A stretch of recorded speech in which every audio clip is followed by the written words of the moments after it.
Welcome to our Cyberwise Chats, where we talk about the challenges of raising and teaching digital kids.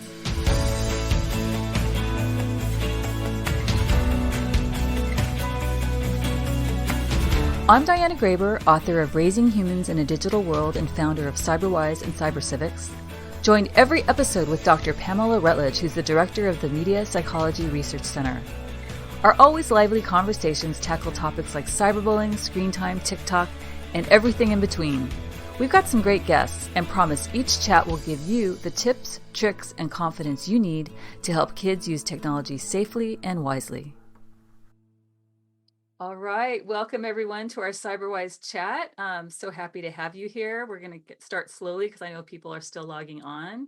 I'm Diana Graber, author of Raising Humans in a Digital World and founder of Cybercivics and Cyberwise, here as always with Dr. Pamela Rutledge, who is the director of the Media Psychology Research Center. We're really excited today to talk with Doctors Emily Weinstein and I did it. I just asked you how to pronounce your name, and I probably did it wrong. Sorry. No, that was right. Yeah, you did it. Woo. And Dr. Carrie James.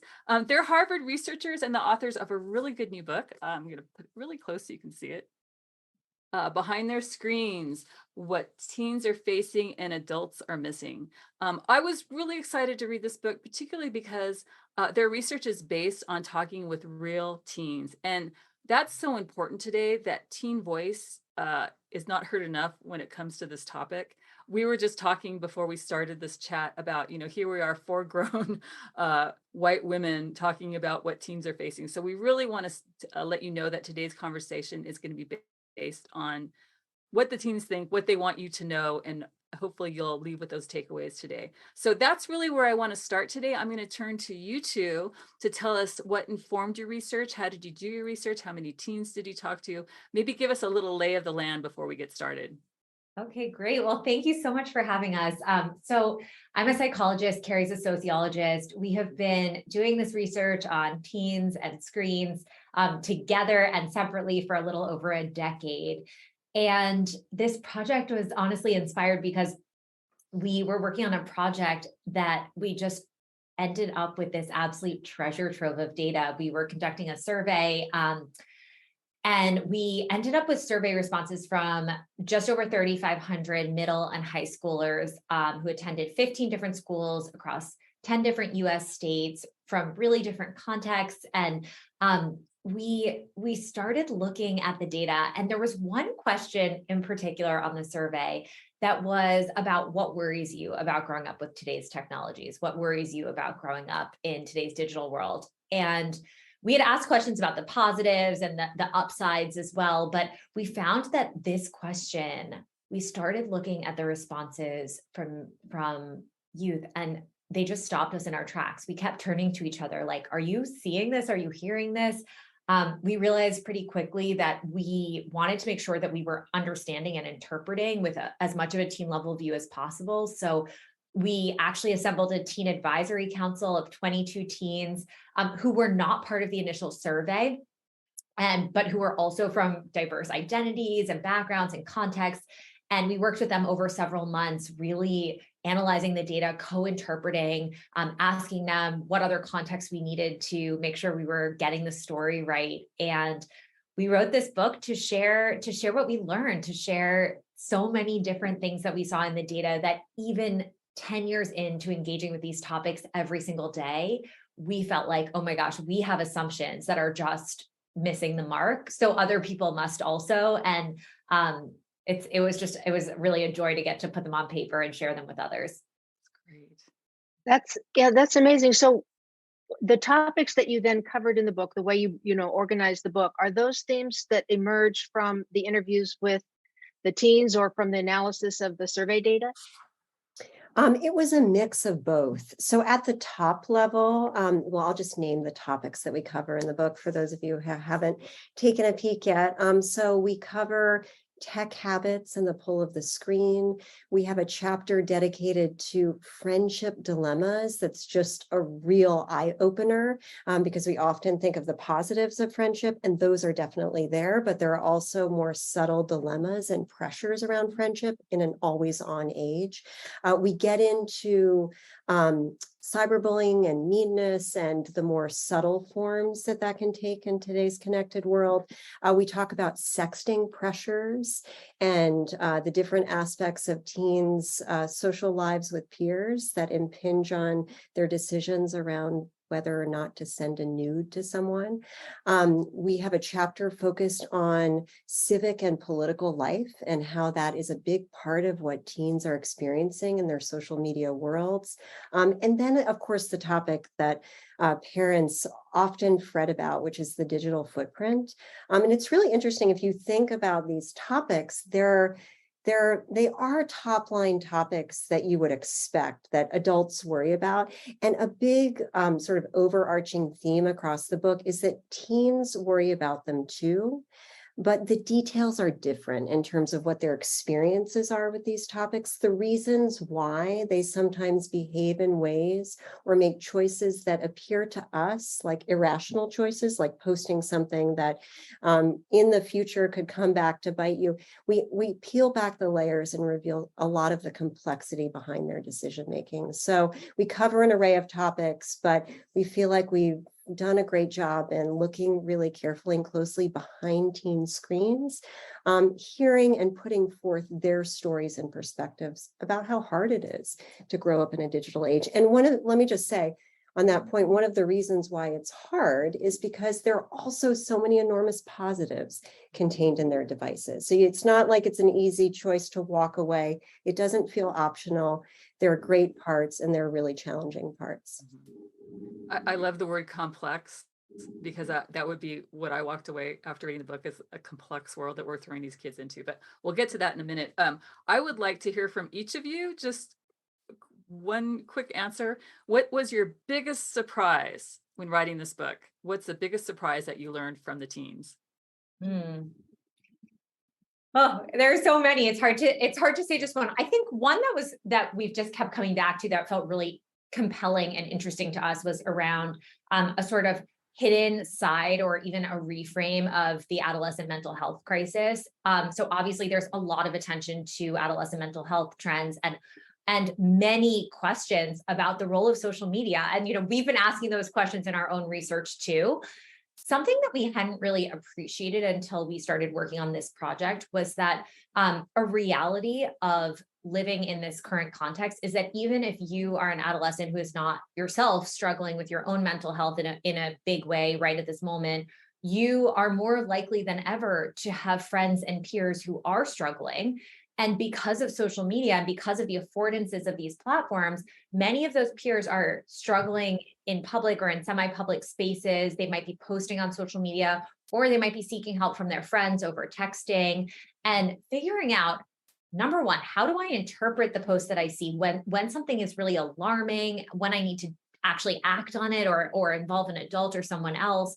But also when I have a friend who's struggling, how do I manage the boundaries around my own self-care, disconnecting when I need to, and also being available to be a good friend and be supportive? And, Carrie and I have been saying that's really a big burden on young shoulders, and one that I think we hadn't really appreciated or put ourselves in the perspective of what must it feel like to not only be a teen who's really struggling, but a teen who is a friend to people who are struggling, a peer to people who are struggling in this context. And let me just ask as a follow-on. So do you think because there's all these conversations and because there's this awareness, is it also in normalizing mental health as something that it's okay to talk about and okay to seek help for when you see people struggling publicly? Is that sort of, silver lining of sorts to that whole exposure? Yeah, I mean, I think it's both and, right? Like there are, because we know that there are pockets of the internet and communities on social media where a huge part of what's helping is like sharing coping strategies and normalizing the struggle and sharing language for even the ways people talk about their emotions. Like that's basic social emotional learning. That's great. We also know that there are really dark sides to these communities, and there are really deeply concerning aspects, pockets of each of these social media platforms around different mental health challenges that can certainly amplify and exacerbate issues. So I think it's really both of those things, and that part of that complexity is also like just a reality of what teens are facing.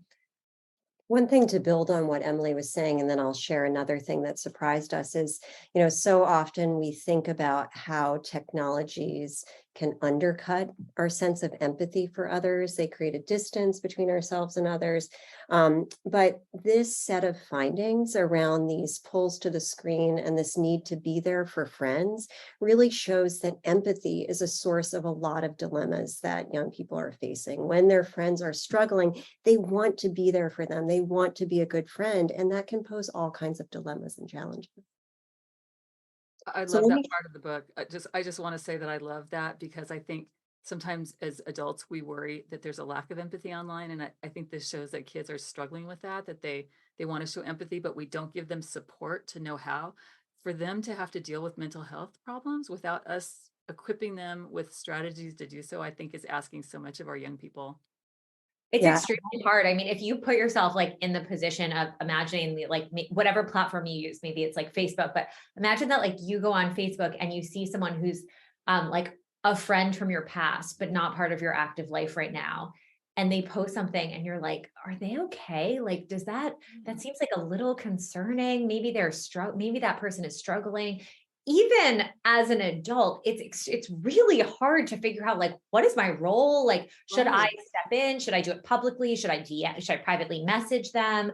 And like, when is something just maybe the way that they're venting versus actually like really a cry for help? I think when we actually put ourselves like in the perspective of being a teen trying to manage these sort of posts, suddenly we're like, oh yeah, that is extremely hard. Yeah. And like I, as an adult and as a mom, I'm especially like, I want to be alongside my kids in those decisions, not just, not shutting the door to those conversations before we've even started them. Yeah. And plus, if we equip our kids, think of all the kids we can save. You know what I mean? Like they're helping each other. So there's this cry in the dark is no longer in the dark, which is kind of a wonderful upside of the whole thing.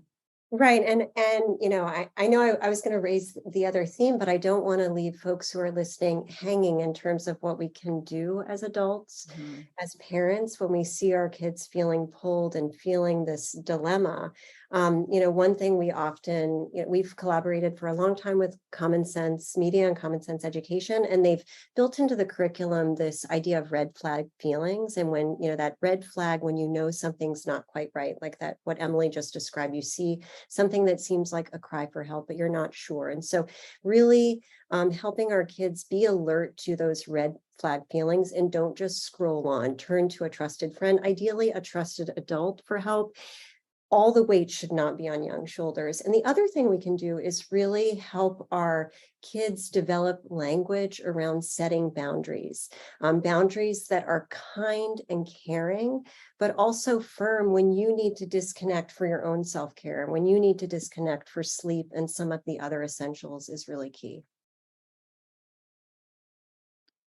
And Carrie, did you have one big Oh, surprise? yes. So the other surprise that I wanted to raise is, it's in the category of more of meanness and cyberbullying. And cyberbullying as a phenomenon is often on adults and schools' radars. We have pretty clear definitions of what counts as cyberbullying, and there is a lot of support and attention to it.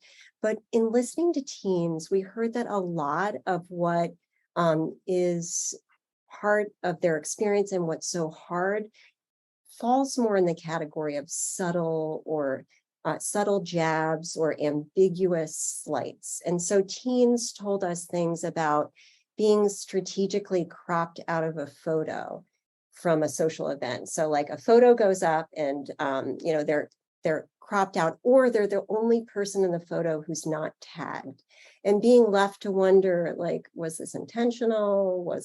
Is there a message in there? Another area where teens puzzle is even over the ambiguity of being left on read in a text messaging exchange. So you send a message to a friend and you're left on read, and they didn't reciprocate, they didn't respond, and you're left to wonder, what's going on? Is my friend mad at me? Have I done something wrong?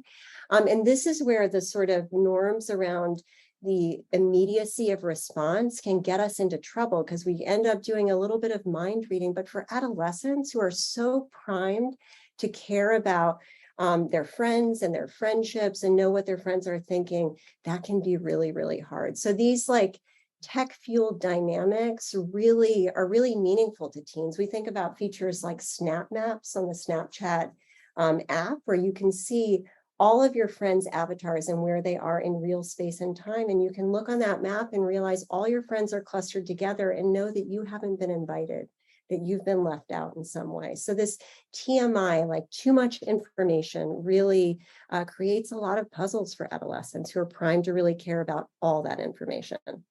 And I would build on that. It's confusing for kids, and there's a lot of subtlety and ambiguity.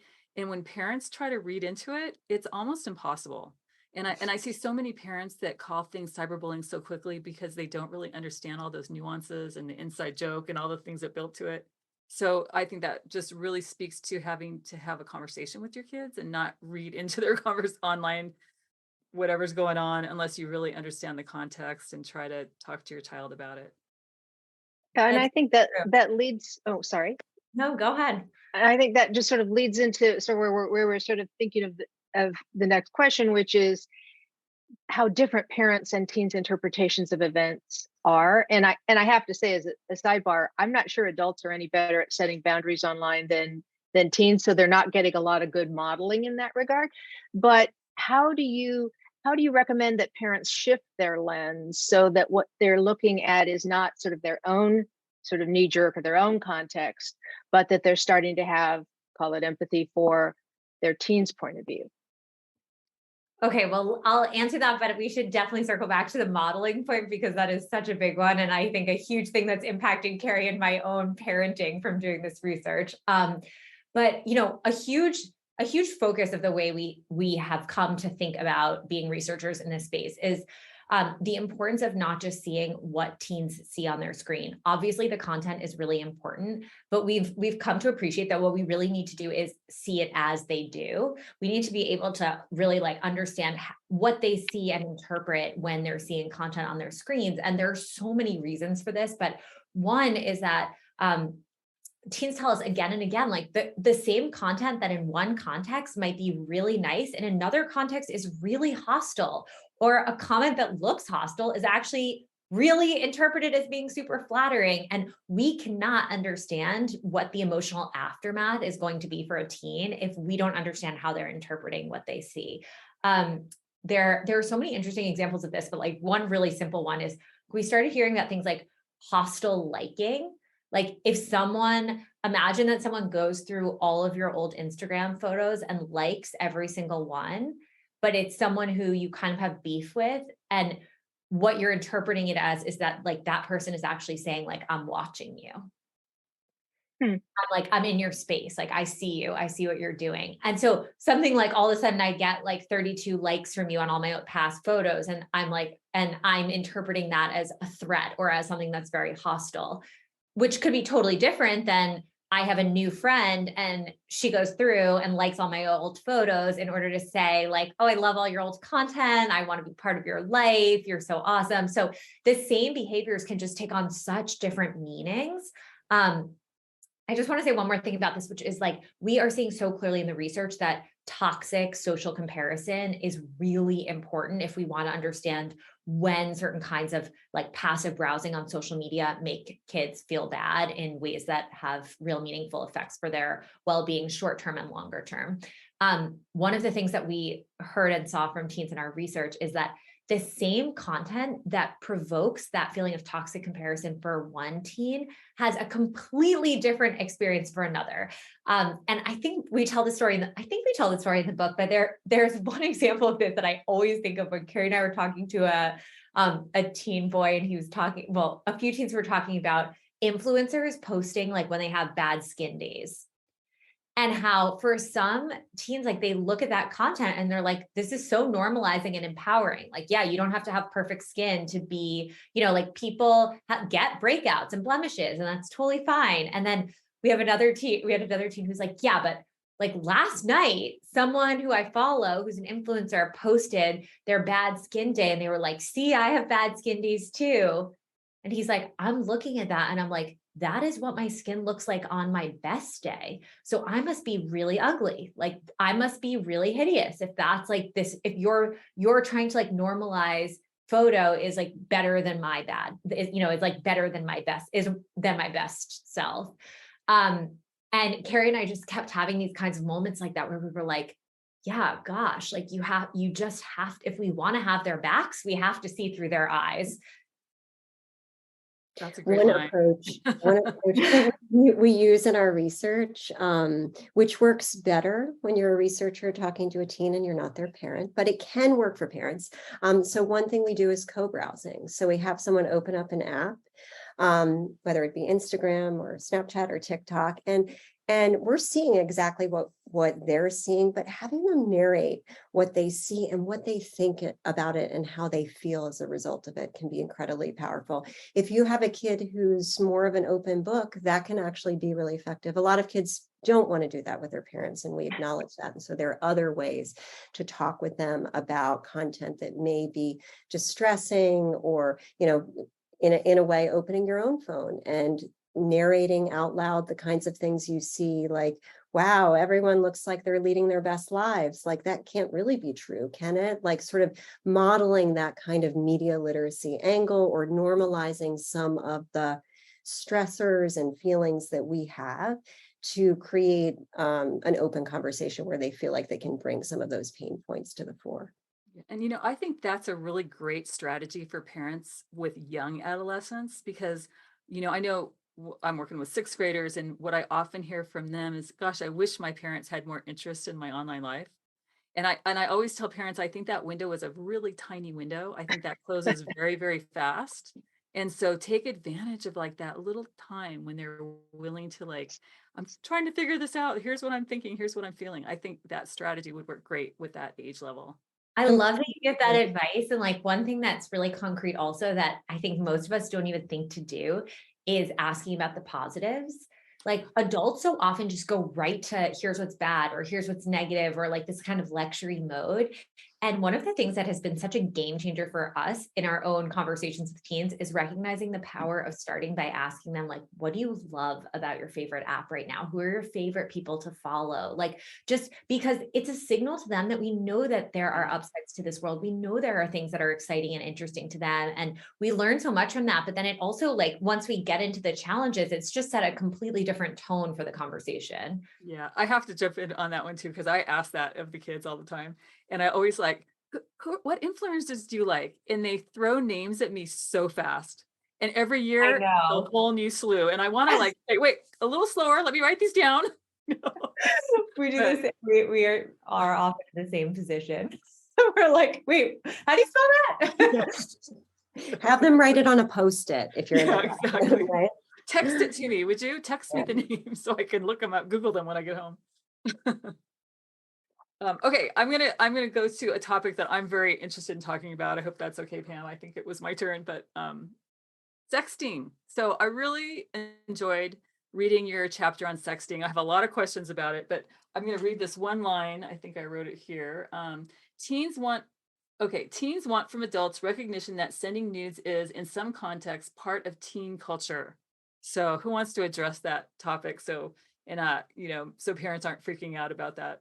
Okay, I'll kick it off, and we'll try to include some of the things we learned from teens, and then maybe Emily will jump in. We'll talk about some advice, some things that teens told us that we need to let adults know, that they want adults to understand. So first, I'll say, we are both moms of daughters. I have a 17-year-old and a 12-year-old, and Emily has younger kids, but they'll grow up to be teens. And so, we feel the sense of angst around this topic and the sort of fear and uncertainty. But we learned so much in listening to teens talk about this. And so, big picture, we learned that, as adults, we often use one term to talk about sexting.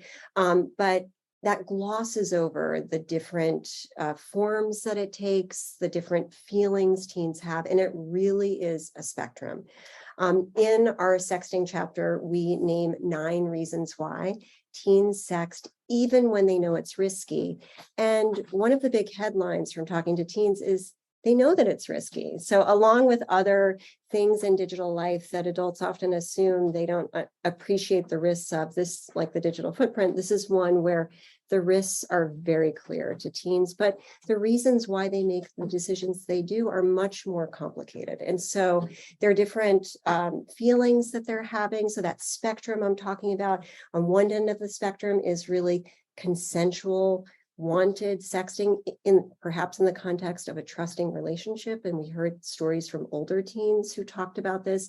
And then part of the calculus for a lot of teens is that they know lots of situations where sexting was consensual, wanted, in a trusting relationship, and there were 0 bad consequences. So we have to be alert as adults that even though teens are aware of the risks, they also hear lots of stories about things going okay. We also heard from teens about the more non-consensual forms, about things being forwarded without permission to a large group, about feeling a tremendous amount of pressure to sex. Girls who were getting requests from guys they wanted to feel closer to and didn't know how to respond in a way that, that was attentive to some of the risks, but, could build a relationship. Boys who didn't really want to ask for sex, but heard from their peers that this is the kind of thing that you should be doing. So that kind of spectrum, like really tuning into the array of complexities behind teens' decision-making, was really powerful and eye-opening for us. Emily, do you want to say a few things about what teens told us adults can do? Yeah, well, I'll say one thing also, which is that we really heard about pressures that can leave teens feeling like really trapped, or like there are no good choices. And I think this is really important for adults to understand. So an example might be like, I've sent a sort of revealing picture in the past, and now the person who I sent it to is threatening to leak that picture or tell my parents if I don't send something that's even more revealing. And so suddenly I'm feeling like I have no good choices here. And I have all this shame that maybe prevents me from admitting going to an adult for help and navigating the situation. And so just like recognizing that there is this spectrum, and also that there are these really tricky positions that some teens are finding themselves in, I think really does, even though this is extremely uncomfortable for many adults, it feels like a really important part of helping teens navigate this context. We talk about that like culture around sexting in part because there are so many interesting ways that we heard about teens getting implicated and involved in sexting issues, even if they themselves are not sexting, which kind of gets at that cultural piece as well. And I actually had a conversation recently with a parent and a teen, and the parent was like, my daughter is definitely not sexting. Like, I don't need to have this conversation with her. I know we talk about everything. Like, I would know if she's sexting. And then I was talking to the daughter, and she's like, well, that's a little, like, I was asking her some questions. She's like, it's a little complicated. Like, I don't sext, but I have all these nudes on my phone. And her mom was there, and her mom's like, what? And she's like, and it was not what you might be thinking. Like, she had nudes from her girlfriends who were, her best friend was basically sending her nudes to have her check them, to say, like, do I look good enough? Is this a flattering picture? And so suddenly she was very implicated in this landscape of people having nude pictures, even though that might not be what your mental model is when you think about what you need to talk to about your teen. But that's really important because all of a sudden she now has these images on her phone. And so we feel like these are conversations that everyone needs to have. And we'll say in particular, teen girls especially told us, we're very sensitive about the gender dynamics, and also not drawing gender's a spectrum, not drawing a false binary here, but we also heard really important gendered ways that these dynamics play out. And girls especially asked us, please, instead of just repeating in our interventions, don't sex, don't sex, don't sex, tell parents of boys, tell boys, don't ask for sex, because as soon as we're asked, we're in this tricky position, especially if we really like you. And why is the onus always on just don't send the picture instead of like, don't ask for the picture? we also, Carrie and I have really grappled with like the landscape legally in the US is a really important part of this conversation, because in some places, like in Europe, there's been, I think, more momentum around conversations about the idea of like, should we be teaching safer sexting? I say that term, and I know that some people listening will be like, what? Safer sexting? That sounds like a terrible idea. But there have been pushes from some scholars and some practitioners for things like, we need to be telling people, like, if you're going to send a picture, it should never have your face in it. And those recommendations, I think, get very complicated in the US, where actually we don't have federal legislation. And so a lot is left to states that have variable legislation, and to, frankly, a lot of times, like the discretion of the district attorney or the person prosecuting. And so for Carrie and me, I think it feels very complicated to even engage with what it might mean to go down that path, because we recognize that the legal landscape is such that in some places, you taking a picture of yourself can be considered the creation of child pornography. So these are some of the kind of features of the landscape that I think we try and pull back and uncover. Yeah, I love that story that you shared, because it really hit home for me, because I teach sexting as part of the cyber civics curriculum. I do it in 8th grade, which I think is late, because by 8th grade, nearly every kid in the class has either been asked or heard of someone been asked for a sext. But what comes up for me, and I think is really important, is just teaching kids what sexting is, because like you said, Emily, kids that I teach don't understand that just having that kind of image on your phone is considered sexting. And so to Yeah. just give them the laws, and it's a civics lesson, like, what is the law in your state? Let's look it up. This is what the federal law is. Why is it considered pornography? And you can give kids all that information without passing judgment on them on, are they good or bad because they sexed, whatever. Just give them the lay of the land, because kids are pretty smart. And once they know that information, I think they make better decisions for themselves. But I think not addressing it at all is such a mistake. And, it's great for parents to do it, but honestly, a lot of parents don't know all the things you just said. So I'm really, We didn't know those things a year Yeah. and a half ago. It was like, Yeah. but I appreciate your perspective so much. And I think I love the angle of the civics kind of approach. The Cyberbullying Research Center has this like really cool interactive map where you can look at the sexting laws in different states. So for people who want to do that, I also really appreciate that you just said that the students you're working with in 8th grade, like that feels too late, because I think that we agree. And also, like, that's something that many people who have not probably tried to have these conversations with teens think 8th grade sounds early. And yet I think those of us who have started having them realize, like, we just have to have them, like with pornography, like we have to have these conversations earlier than we think we do. I think that's such a good point, particularly since you say, teens are aware of the risks, but we also know that young people aren't as good at evaluating long-term risk as they are short-term pressures. So there's a sort of cognitive development thing going on here. So the only way to really combat that, instead of trying to make them worry about something they're not worried about, is to arm them with these different strategies and this knowledge, so that you're empowering them to make smarter decisions that don't go into that emotional risk evaluation that they're not capable yet of fully discharging. Yeah, I so super appreciate that you raised that, Pam, because that prefrontal cortex is still developing, and even though in the abstract there's a recognition that something put out there can come back, and we know teens are alert to this, when they're in the moment of making the decision, other like emotions and other impulses win out. They're much more weighty. And so really thinking about how we can equip our kids with the strategies they need to navigate those situations. We heard from younger teens and tweens, like they really need language for saying no that feels really authentic to them. Just say no doesn't always work, but maybe there's like a humorous way to respond to a request for a sext, like sending a black square and saying, like, this is a picture of me in the dark, something like that. The reality is, that having that language in their back pocket to use at that moment is really powerful. And I think also having these conversations in person with kids, with the group that they're likely to ask each other for sex, it brings it out in the open, and then we know kids create their own norms. So to create a place where they can talk about those norms before they are put in the situation of trying to decide whether or not to send a sext, I think is really important.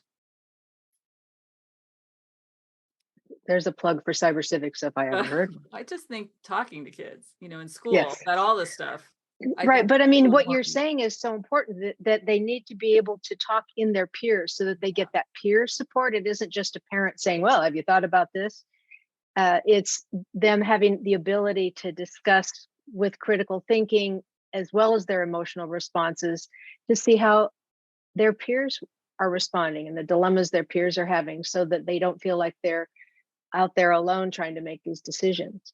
Yeah, a lot of important work that adults can do is really create the space for teens to have these conversations, create the space and the lean structures for teens to have these conversations with one another, where they hear different perspectives and where some of the stresses that they feel are unique to them are given voice to and normalized in some way. That's what we heard loud and clear from the teens on our youth advisory council, that it was really powerful to connect with youth of a similar age, other teens who came from different backgrounds, had different identities, but in many ways experienced some similar strains and pressures and stresses, even if they played out subtly in different ways. It really normalized the sense that it's hard to grow up in this world, and we need these conversations with one another to find ways to navigate situations successfully. Right. We're getting questions, and I want to stop and ask this one because it relates directly to this conversation. I think you guys could answer it really well.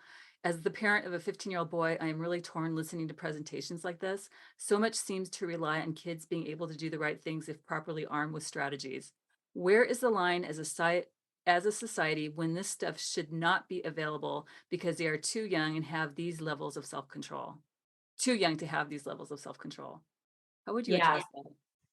Oh, okay. Well, thank you for this question. I mean, I think it's true. Like Carrie, Carrie and I have been really interested in like, what are the strategies and what are some of the things that kids can do and what can parents do? And the reality is we are also very committed to advocating for policy changes and for more infrastructure shifts. I think there's been a lot of conversation about like what the right metaphor is for thinking about social media. Carrie and I were giving a talk last week and we had a parent say, look, well, isn't this like crack cocaine? And the week before, well, isn't this like tobacco? And like this like moment we had around the tobacco industry. And the metaphors we use really matter. And I think Carrie and I have really a metaphor that really resonates with our current understanding in many ways is this idea of actually cars. And if you can imagine in the early days of cars, like on the one hand, people being like, wow, this is like amazing transformative technology. And on the other hand, people are dying. Like this is really, the stakes are really high. And if you can put yourself in the period of this, like there was this period of time when we hadn't yet figured out the whole infrastructure that we needed around cars to live with them. Like we didn't have speed limits. We didn't have regulation of things like you have to have an airbag in your car. We didn't have driver's ed and driver's licenses. And by the way, we evolved to say like there is an age at which you should not be using this particular technology because the risks do not outweigh the benefits. It's an imperfect metaphor for sure, but I do think in many ways, like it feels to us like we are in this moment where we haven't figured out what the equivalent of the airbags and the seatbelts are. We have made a lot of progress towards the education piece, but we haven't scaled it in a really, in enough of a way that, as much as we need. And as a result, we're leaving so much on parents. And then if you have a kid who's like, 12 and their 12-year-old friends are driving, you're suddenly having to make a decision of like, should I try and teach my 12-year-old how to drive a car? And that just feels so challenging in many ways. And so I want to acknowledge, like, I think these broader questions feel really important. And Carrie and I think, and Diana and Pam, I'd love to hear your thoughts on this, but I think like, we really feel like we're at this moment where so much more infrastructure and so many more societal changes and supports and regulation and boundaries are needed. That's a great analogy. You put it so well, but you know how I would answer that is like, I find that kids are smarter than we give them credit for. And I see that personally, but I also got that from reading your book.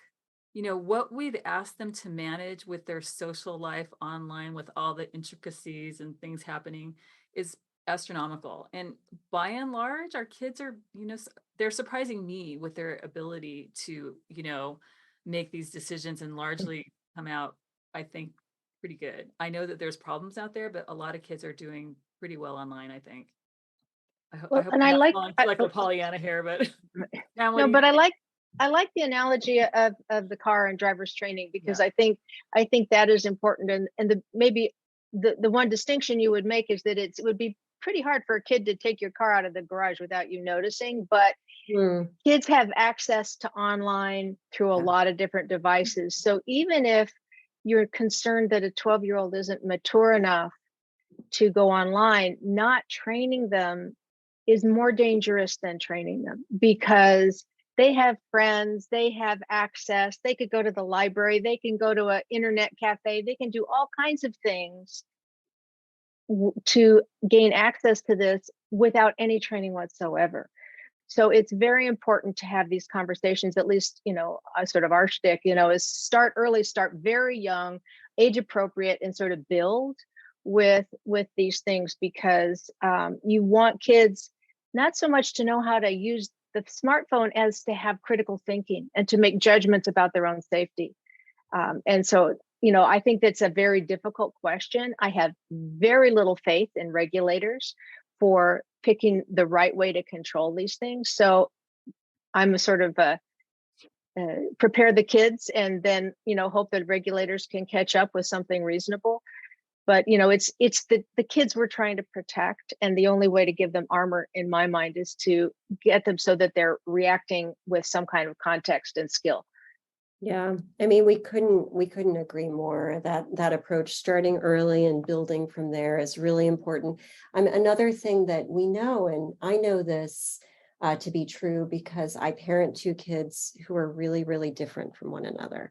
They're not just different age-wise, but they're different in their strengths and their vulnerabilities. And so knowing them and knowing the areas where they need a little bit more oversight and guidance and support informs my digital parenting. It informs the degree to which I'm looking over one child's shoulder transparently, always transparently.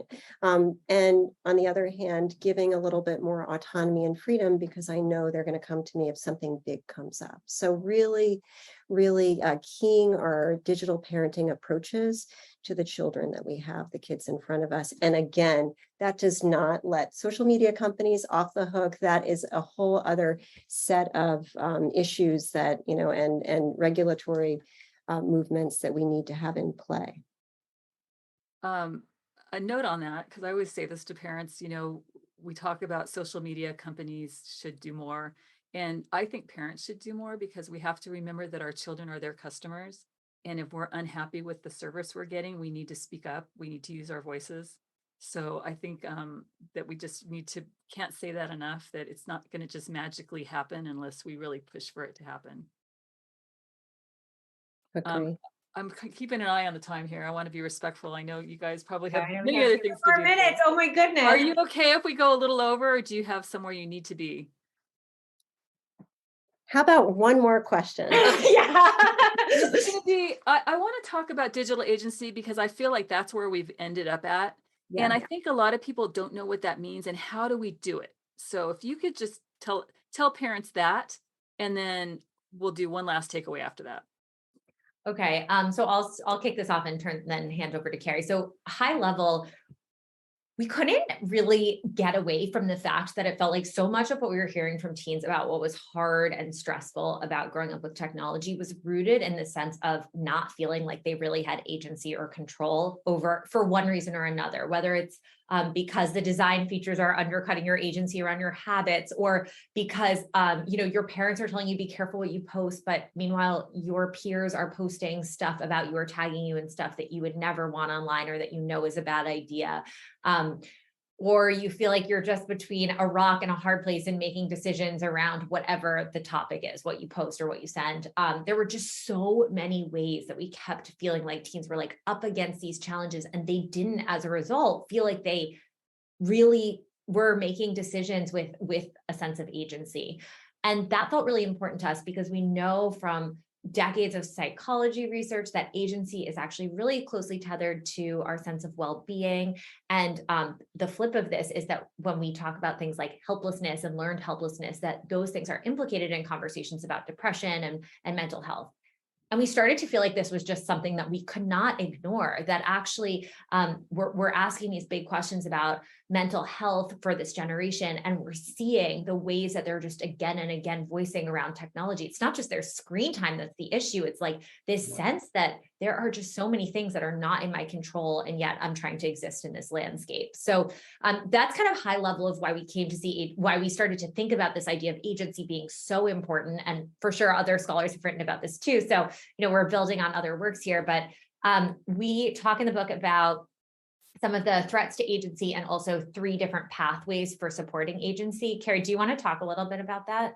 Sure. Yeah. In brief. So we talk about building personal agency. So this is really at the individual level and thinking about how teens themselves and us as parents can help them build that sense of control over, for example, their digital habits. And the key to that is being able to reflect on what habits are working well and what habits aren't working so well, and be able to sort of design experiments to try to change up habits, really put them in the driver's seat, recognizing that there are so many things in apps and devices that try to pull our attention to the screen, but there are ways that we can work with them. Other things we've talked about across our conversation today, giving them language to set boundaries with friends. So that creates a sense of control. Your empathy for another friend doesn't have to mean that you have no control over and can't take care of your own self. So that personal agency level, building skills and dispositions to navigate these complicated situations is really important. There is another level that we hear from teens about, which is collective agency. And when that's where teens work together to have each other's backs. So we hear from teens about them going out for lunch together and putting all of their phones in a stack so that they can really focus on the people in front of them. So that's one way of being present for others. We also hear about different strategies like checking with one another before you post a video or a picture of a friend, really recognizing that they are co-authors of each other's digital footprints, and they have a responsibility to work together to take that co-authorship seriously. So that's really collective agency, turning to one another. And then finally, we talk about agency or proxy agents, and this is where adults come in. So teens, minors only have so much power, but adults, we often have a lot more pull in designing policies in schools, in making decisions about curriculum in schools, and pressing for policy change, as Diana, you were mentioning. So we have to really recognize as parents, as teachers, and other adults with power, the ways we can use that power on behalf of our children. That's great. So thank you guys so much. I mean, we could obviously do this all day long, but if there's anything that you didn't get out of today, please pick up the book Behind Their Screens. And I imagine the book's available everywhere books are sold. Is that correct? Absolutely. It is available. It's on We Audible. hope so. It's available. Folks Audible. can look at behindtheirscreens.com if they want to see more information about the book and places where you can buy it. Okay, well, thank you both again so much. Pam, did you have one takeaway today? We always end with our takeaways. What's your big takeaway for Well, today? I think you guys have done such a fabulous job. And so I just want to remind parents that teenage years are very volatile and emotional on and offline. So it isn't like social media created all this social angst, but it certainly amplifies it. And so it really heightens the need for these socio-emotional skills that you guys have been talking about, the ability to set boundaries, the ability to put words to things, and feeling like you can take action. And those things are incredibly important. But I just want to remind parents, you could turn off every platform they have and they're still going to be upset about their friends. So you really need to empower them to act in that social world, whether it's on or offline. Great takeaway. And we did get some messages of people asking us if this has been recorded. Yes, we are recording. You can find this starting tomorrow on the cyberwise.org website under chats. It's available as both a webinar and a podcast. And you can find all of our previous chats there. Next month is November 17th, same time, where we'll be talking about, do parasocial relationships with media characters affect your kids? And that's with CJ Lindsay, who's our resident kids media expert. He works with a lot of the biggest brands in kids media entertainment. So looking forward to that. And again, thank you so much, Emily and Carrie. Thank you. I learned a lot. Thank you Pick so up much the for book. having us. Oh, for sure. Yeah, it was so great to be here. Really fun talking to you guys. And do pick up the book. There's a lot of great information on there that we did not have time to get to today. Thank Absolutely. you so much. All right. Thanks so much. Be well, Thank you, everyone. guys. Thank you, Pam. See you all later. Yeah. Bye.